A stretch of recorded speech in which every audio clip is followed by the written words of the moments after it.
Bonjour, je suis sur un groupe Facebook de forgerons et je me demande vraiment quelle est la technique pour réaliser ce genre de lame. Je vais tester et vous présenter les 3 techniques différentes qui me viennent à l'esprit. La première méthode va consister à intercaler une fine couche d'acier ordinaire à faible teneur en carbone entre 2 couches plus épaisses d'un acier à forte teneur en carbone.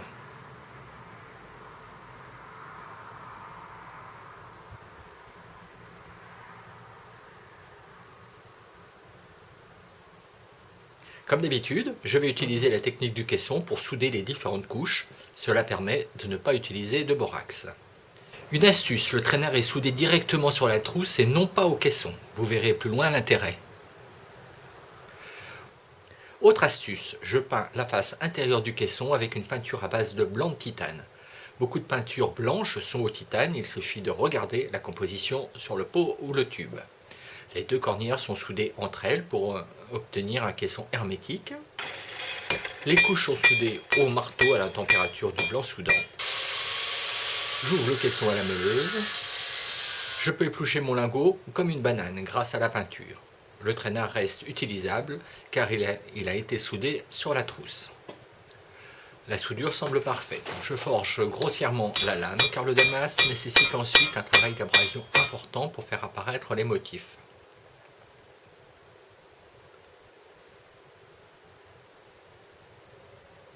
Je n'oublie pas le recuit pour supprimer les tensions dues au forgeage.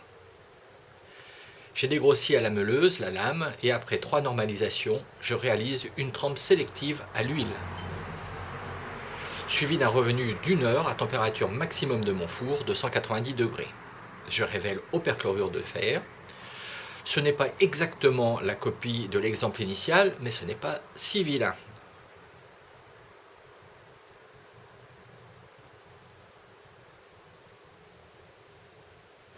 Maintenant, je vais tester une deuxième méthode pour tenter de nous rapprocher au plus près de notre objectif, à savoir,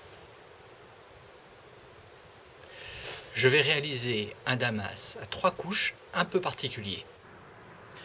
Sur un acier damassé, le plus souvent on martèle sur le plat des couches. Les surfaces de liaison augmentent donc lorsqu'on étire la lame. Pour ce deuxième essai, le lingot sera lui étiré en le martelant sur la tranche des couches. Ainsi, la même couche centrale devrait théoriquement rester visible sur les 2 faces de la lame.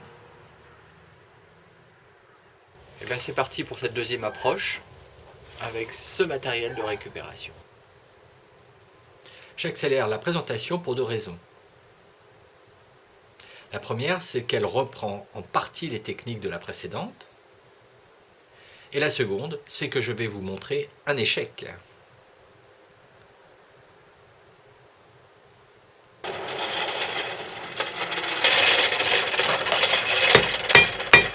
C'est un échec, car la surface de liaison entre les 2 aciers devient bien trop faible dès que l'on commence à affiner la lame.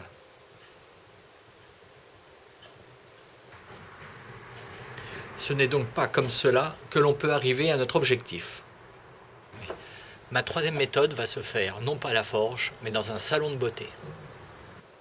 Je vais vérifier sur une ébauche de lame s'il n'y a pas d'autre moyen que le damas pour créer une ligne claire sur une émouture. Avec du vernis à ongles, je dessine sur le métal poncé une ligne de forme aléatoire.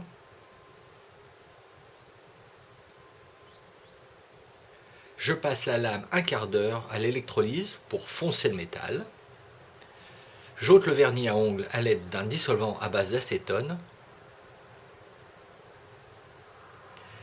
Je suis, quoi que vous en pensiez, agréablement surpris car le contraste est bien là. Avec un métal plus carboné et un fin filet de vernis, je pense que je me serais bien approché de l'objectif. Les 3 méthodes présentées dans cette vidéo étaient évidemment perfectibles. Moi j'en tire une conclusion, c'est que tout ce qui est motif sur une lame n'est pas forcément damas. Si vous connaissez une bonne méthode pour réaliser ceci, n'hésitez pas de l'inscrire en commentaire. Merci et à bientôt pour une prochaine vidéo.